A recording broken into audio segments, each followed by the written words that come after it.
Okay, it's going to be a review of SummerSlam 1999. So going all the way back to August 22nd, 1999 from Minneapolis, Minnesota.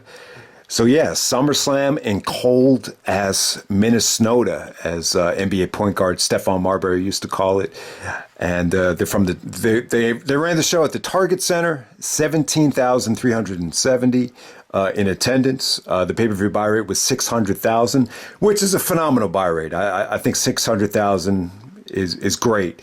But, you know, it is 100,000 less than SummerSlam 98. You know, SummerSlam 98 was, you know, probably the most successful SummerSlam ever, you know, when you're looking at the buy rate. So I think the 600,000 number, I think it's a little bit disappointing considering how much attention the show got because of Jesse the Body Ventura. Apparently they got a ton of media attention because Jesse was the governor of Minnesota. So he was actually the guest referee in the main event. But yeah, let's get right down to it. SummerSlam in the Attitude Era. I believe this was actually, I think this might have been the last pay-per-view that Vince Russo actually booked for the company. You know, Unforgiven 99 might have officially been the last one, but, you know, you almost get the feeling that he had one foot out the door by the time you get to September of 99. So yeah, let's get right down to it. First match of the night, we have a Intercontinental and European Championship, almost like a unification match here. Not exactly a unification match, but whoever won this match would become the Eurocontinental champion. So I always thought Kurt Angle was the first Eurocontinental champion, but this was actually the first time they did it. So yeah, Jarrett's the IC champion. D'Lo Brown is actually the Euro champion. And here we go.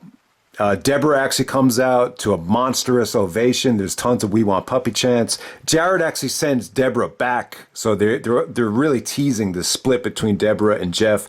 But apparently, D'Lo actually comes out with Deborah. You know, Deborah looks like she's going to be on D'Lo's side for the majority of the match, but it's not to be. Deborah actually turns on D'Lo at the end of this thing. But I'll say this about the match. I thought this was good stuff. I really did. And I really feel like Jarrett, you know, really deserved, you know, maybe not SummerSlam. Maybe they're asking for too much. But Jarrett definitely deserved the pay-per-view, you know, main event against Stone Cold Steve Austin. I really think he did. You know, there's rumors that Austin didn't want to work with Jarrett. You know, I think a lot of it has to do with, you know, bad blood, you know, going back to the Memphis days.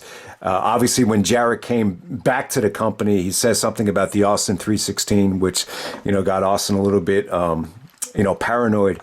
But without a doubt, I think Jarrett really proved in this feud with Flair. You know, I didn't see Ric Flair's last match, but Conrad, you know, was uploading a lot of the buildup, and you can't deny that Jarrett is a fucking amazing heel.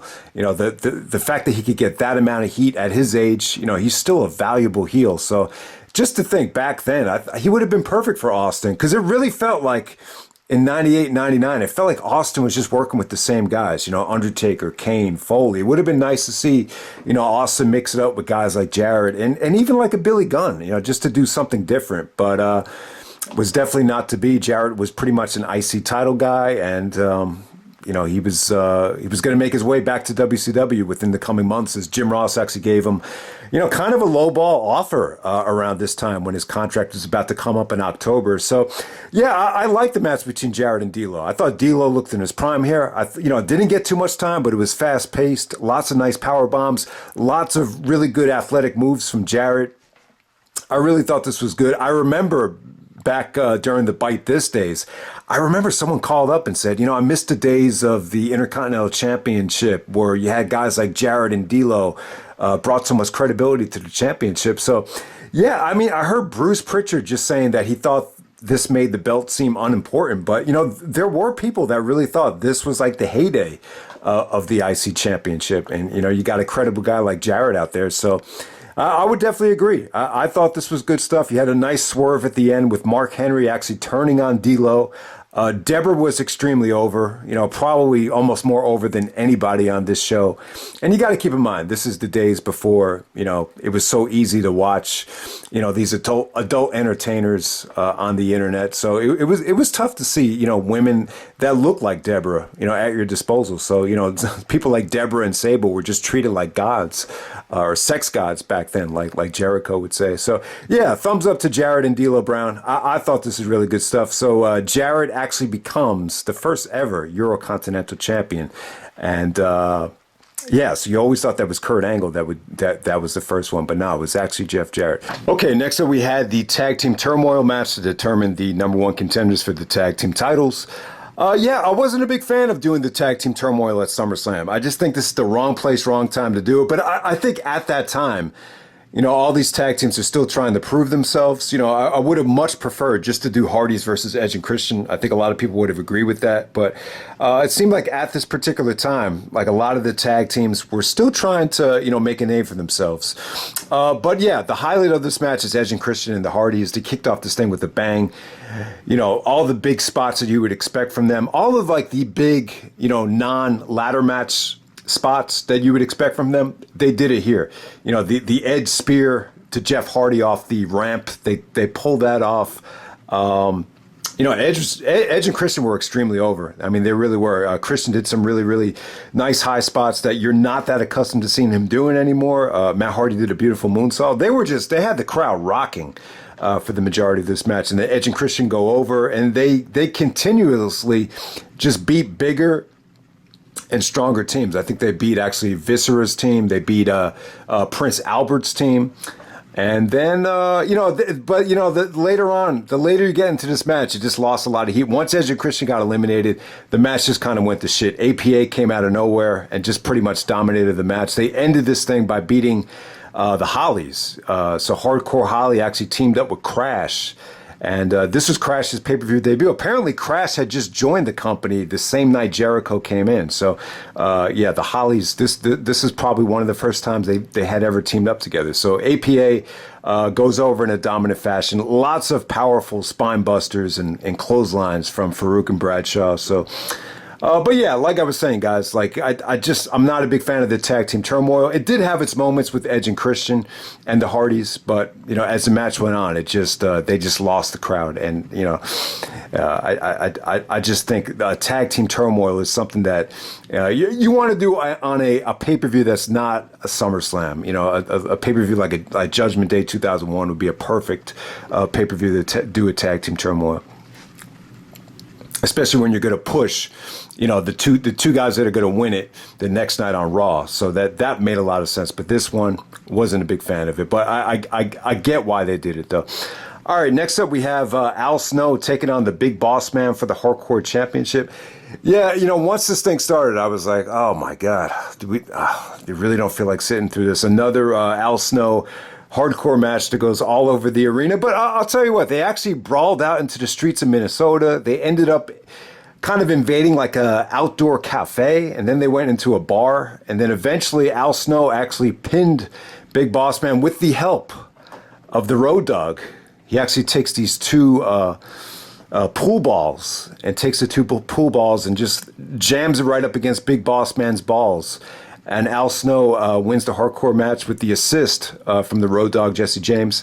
But yeah, good stuff. I forgot to mention Chris Jericho actually made a surprise appearance and cut a anti-WWF, anti-SummerSlam promo on the Road Dogg, Jesse James. You know, the most memorable line to the Road Dogg was, "If wearing what you're wearing is doing it doggy style, then I don't want to have any part of it." So, and then Road Dogg is like, "I'm afraid to say it because I feel like you're going to take me up on it, but I got two words for you: suck it." So good promo between Jericho and the Road Dogg, but you could definitely see why Jericho had a lot of heat. You know, his gimmick was like an outsider that was making fun of, you know, putting down a lot of the WWF guys. Like I know Undertaker and Triple H weren't a big fan of him at first, but yeah, I mean, it was just part of the. You almost forget that that was really Jericho's gimmick when he came in, was just to be this guy putting down the company. But yeah, we all know Jericho got off to a rocky start, you know, in the fall of '99, but, you know, he would turn it around. All right, next up we have Ivory taking on Tori for the Women's Championship. Yeah, this was not good. It really wasn't. Now, the funny thing is here, both Ivory and Tori, you know, they're in great condition. Like, if you saw these two girls at the gym, you would say, wow, these girls have great physiques. But, you know, compared to girls like Deborah and Sable, like, the fans just didn't really care about them. You know, the match that they had, it wasn't really engaging. It was more of the kind of match that you would want to watch, like if you were auditioning for Tough Enough and you were just starting out and wanted to just know the basics. But as far as entertaining fans on a platform like SummerSlam, they definitely failed. I mean, the only time the fans were reacting was when, either girl was like touching their private parts. Like there was a part where Ivory tried grabbing Tori by the crotch and the fans popped for that. And then the fans popped when Ivory was trying to take Tori's bra off when she was face flat on the mat. But yeah, it just didn't work. I think Luna Vachon came out to cover Tori up, and then that was pretty much it. Yeah, probably the worst thing on the show by far. All right, next up we got Ken Shamrock taking on the Lethal Weapon Steve Blackman in a Lions Den match. So yeah, second year in a row we get the Lions Den match. This time it's Steve Blackman instead of Owen Hart. Yeah, so without a doubt, the Ken Shamrock Owen Hart Lions Den match was a lot better. But this is cool. This is more of a weapons match. You're allowed to use the nunchucks, the big sticks, the kendo sticks, and it was cool. It really was. You know, Shamrock and Blackman. You know, the argument against this match is that they're too similar. You know, it's a mixed martial artist against a, Taekwondo martial artist. So I think the styles are a little bit too similar, but I get why they booked them against each other. You know, they're two combat warriors, and I really enjoyed it. I really did. You know, Shamrock was jacked here. You know, he was more jacked up than Ultimate Warrior at this time, and I really enjoyed. You know, just the way Shamrock actually catapulted off the cage. He kind of ricocheted off the cage with his feet. You know, this Lion's Den is such a unique looking cage, and they packed in a lot of action for the time that I wouldn't say it was great. You know, I remember the Owen one being a lot better, but yeah, this is really cool. The only thing about it is I just don't remember there being a pinfall. I just remember Shamrock kendo sticking the shit out of Steve Blackman and just, escaping the cage. That's pretty much how it ended right there. Okay, next up we have Test taking on Shane McMahon. This is the Greenwich Street Fight, the love her or leave her match. So if Test wins, he can keep on dating Stephanie McMahon. But if Shane O'Mac wins, Test can no longer keep on dating the lovely Stephanie McMahon. So yeah, great street fight, great coming out party for both Shane and Test, who apparently were still green at the time. But, this is really one of the first times Shane McMahon stole the show on a pay-per-view. This actually made it onto, best WWE matches of 1999 mixtapes. Definitely one of the more talked about matches of 99, believe it or not. And I would definitely say it stole the show in a lot of ways from an action standpoint. The storyline here is really cool. I wish they had more of an in-depth video package here, but I can really relate to this from Test's standpoint. So I don't have a daughter. I don't have a younger sister, older sister, so I can't really relate to it from Shane's standpoint. But definitely from Test's standpoint, I know what it's like to,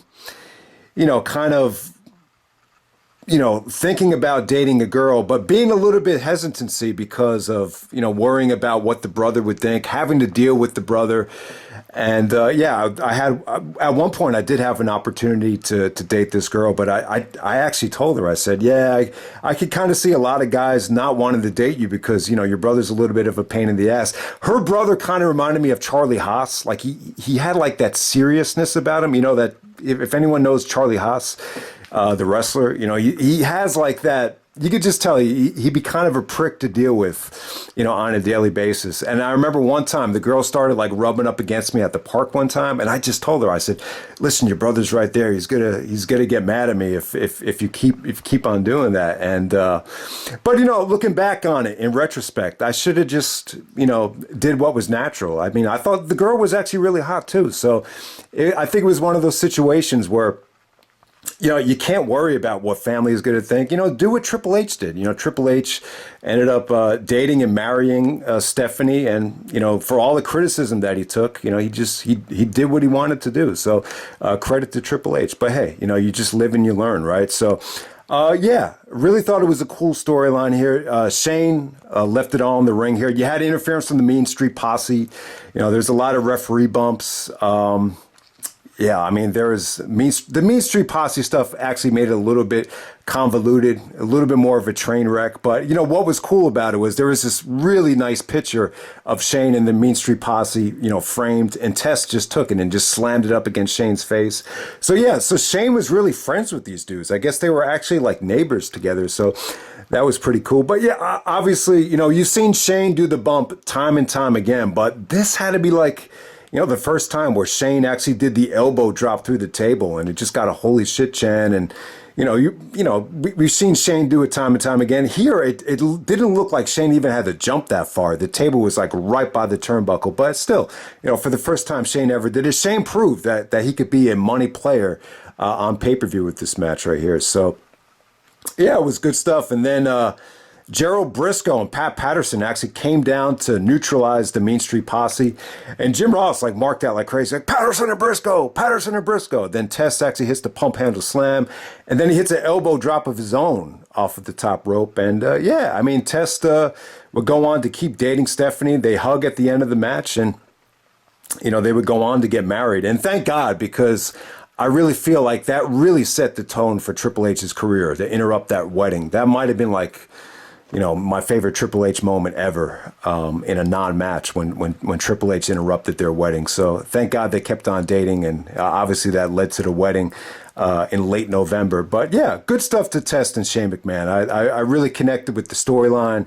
And the match, it wasn't a great wrestling match, but, it was just a lot of fun considering two guys that were still, learning the business at the time. Okay, next up we have the Tag Team Championship match. We got Kane and X-Pac as the Tag Team Champions taking on the Unholy Alliance. I forgot that they were even called that. Big Show and Undertaker with Paul Bearer. All right, so a lot of history here. Obviously, Kane and X-Pac have a ton of history. Later on, X-Pac actually stole Kane's mask when he came back to the NWO. At this time, Taker was trying to take Big Show under his wing. Big Show wanted to know what it was like to win championship gold. I thought it was cool. Big Show here was in great shape. Taker actually looked like, the real Undertaker here. It looked like he was just being himself. So, yeah, very, kind of one of the first dimensions of the real American badass character kind of coming out here with Taker. I don't want to go off the tracks here, but I did want to mention this because I think it's a little bit funny. Taker is definitely one of the greatest of all time, but I've heard people have actually used this analogy to me when talking about, I can't remember who it was, but, they must have been talking about a carpenter, or even if someone was talking about a stripper. If someone uses the analogy, oh, yeah, the guy's really not that good. His skills are like along the lines of Big Show and Undertaker work rate.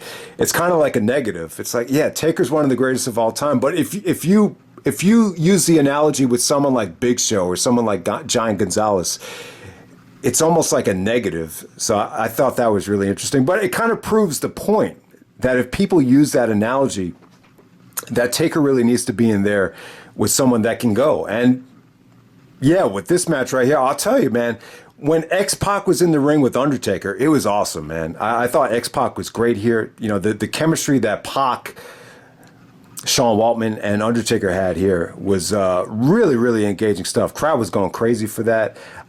Kane actually got some hot tags. I thought Kane looked good here. Not the best Kane-Undertaker chemistry, but yeah, Big Show was actually still learning here in the storyline. Taker was actually upset at him for doing a cocky cover where he actually just steps over X-Pac and then X-Pac kicks out, and then eventually Taker actually hits the tombstone on X-Pac. So, yeah, good stuff. Taker and Big Show win the tag team championships. The match was actually had a unique feel. Like, you would expect this to be something that you could have seen on Raw, but the combination of X-Pac being in there with all these large animals here, it just it had a unique feeling. It really proved that X-Pac was definitely underrated worker, definitely one of a kind. And yeah, I thought this was just a great match that showed off his versatility. Like, he could be in there with heavyweights, but at the same time, you could throw him in there with a guy like Tajiri and still get something really good as well. Okay, next up we have The Rock taking on Mr. Ass, Billy Gunn, the 1999 King of the Ring, in a Kiss My Ass match. Okay, so the stipulation here is a little bit weird. I guess Billy actually changed it and brought out this heavy woman, and he was going to make The Rock kiss this fat lady's ass. I mean, that's pretty much how it came out. The match was pretty good. I really thought it was good. I thought it was okay. What I didn't know was that Billy Gunn has asthma. So Bruce Pritchard was actually saying this is one of the reasons why Billy's singles run wasn't really that, didn't last that long because he could only go in the ring for so long without getting tired, which is why, he was always known for being more of effective as a tag team, more effective as a package. But yeah, I thought this was a good spot for The Rock because, The Rock really hadn't gotten that big, win on pay-per-view since he turned babyface. At least as a main eventer. He turned babyface in, April of '99, but he had yet to get a big victory on pay-per-view. And, I thought this was a good spot for The Rock. It's not like Billy Gunn is a nobody. He just won King of the Ring. Billy Gunn, you could have easily given Billy Gunn a title shot against Austin on this pay-per-view because, a lot of times that's what you would do with King of the Ring. They did it in '95 with Mabel. So, but yeah. In some ways, I think this was the biggest match of Billy Gunn's career. From his standpoint, it kind of flopped. From The Rock's standpoint, I think The Rock proved that he was above this. Once they got back into the ring, I thought it was pretty good. Billy actually busted The Rock's nose. The Rock is actually bleeding from the nose, and you actually see him get pissed. And he gets pissed, and he gives Billy Gunn a stiff-ass clothesline. The transition to The Rock's DDT, I thought was really, really well done. You could just tell The Rock had definitely gotten a lot better from '98 to '99. So Rock in '99 was definitely, a little bit more seasoned, obviously more seasoned in the ring. And he proved it here. I thought he actually looked pretty good. What hurt this match is just the woman at ringside. I thought it just reeked of Russo. It was a little bit too unnecessary. But hey, it did have a payoff, though. The fans really popped huge when The Rock actually countered, Billy actually shoving The Rock up this girl's ass. And so Billy actually does hit the Famouser, and then The Rock actually counters Billy actually shoving The Rock up her ass into the rock bottom and the people's elbow, and it puts Billy Gunn away. I would say really, really good stuff from The Rock's standpoint, but it just kind of showed you that Billy just didn't have a long lifespan as a singles guy or as a main event guy. So yeah, The Rock had a lot of they didn't show a lot of the build up here, but I do remember The Rock actually mocking Billy Gunn, saying when Billy came down to the ring, his theme music would start with him saying, "I'm an ass man." And I remember The Rock saying, "I'm an asshole," and then the next night on Raw, Triple H is actually facing Mankind for the title, and Rock is doing commentary, and Rock is like, who the hell is booking this crap? The Rock versus the Brooklyn Brawler, The Rock versus Gangrel, the Rock versus Billy Gunn. Give The Rock some credible opponents. And it was like, that was kind of the promo where, maybe Billy Gunn just never recovered from that. Okay, next up we have the triple threat match for the WWF Championship. You got Jesse the Body Ventura as a special referee. We got Stone Cold Steve Austin defending the Smoking Skull Championship against Triple H. Triple H comes out there with China. Triple H actually has on this weird, I don't know. Obviously this didn't stick, but he had like all this, he had like a silver top here. And then Mankind actually comes out as well with the dress shirt and the tie, and we have this triple threat match. Okay, so I thought the match was a lot of fun. Really, really good triple threat match from an entertainment standpoint. So this is one triple threat match that I could see actually people ranking it above Austin, Benoit, Jericho. And I could see why. I just think from a crowd reaction standpoint, they did more entertaining things to keep the crowd engaged.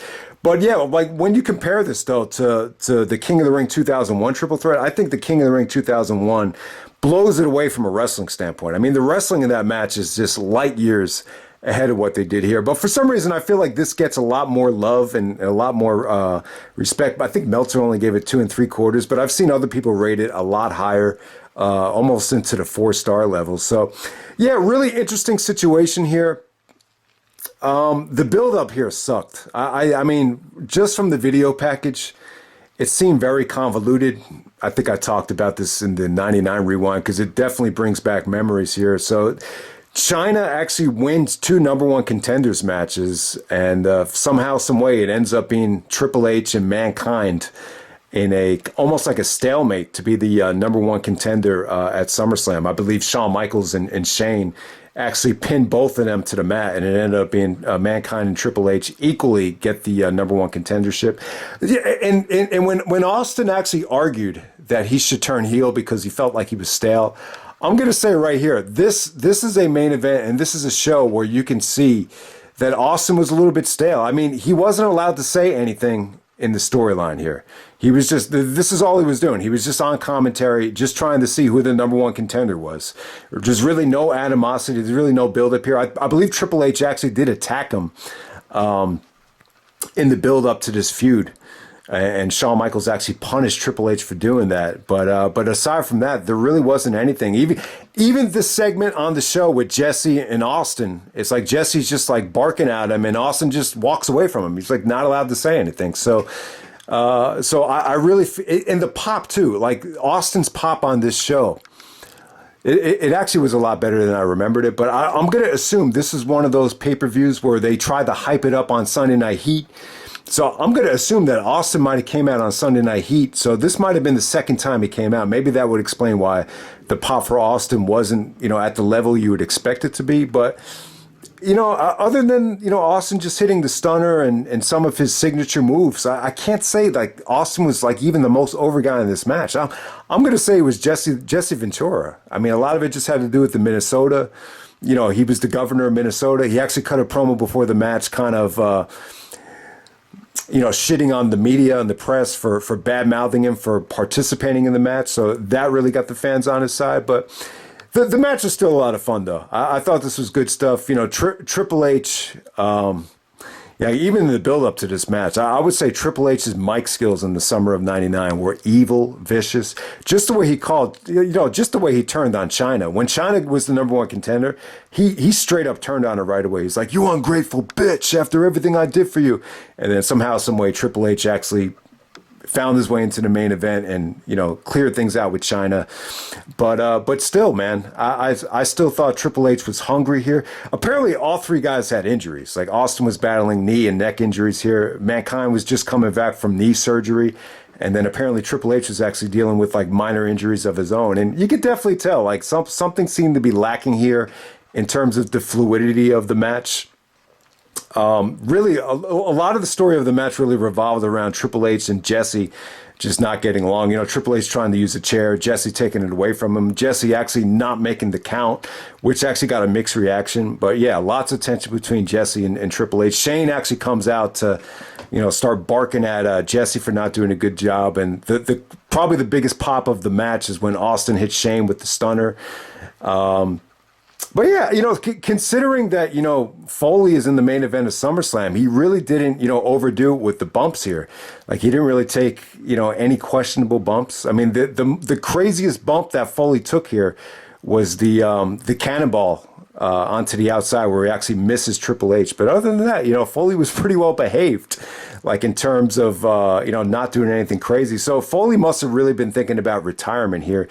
And the fact that Foley actually won this match, this had to be one of the more unpredictable and surprising finishes of all time. It kind of makes sense. I think Russo was always in favor of doing something that would, you'll never, the crowd would never see it coming. You go for something unpredictable, and it really was. I think, most people would have expected, Triple H to probably win this thing by pinning Mankind, so Austin didn't have to do the job, but that did not happen. So, but yeah, I mean, also in this match, I thought they did some pretty innovative stuff. I mean, there was some really nice breakups with the pedigree. There was a spot where Triple H tried going for the pedigree. Austin actually clotheslines Triple H to stop it from happening.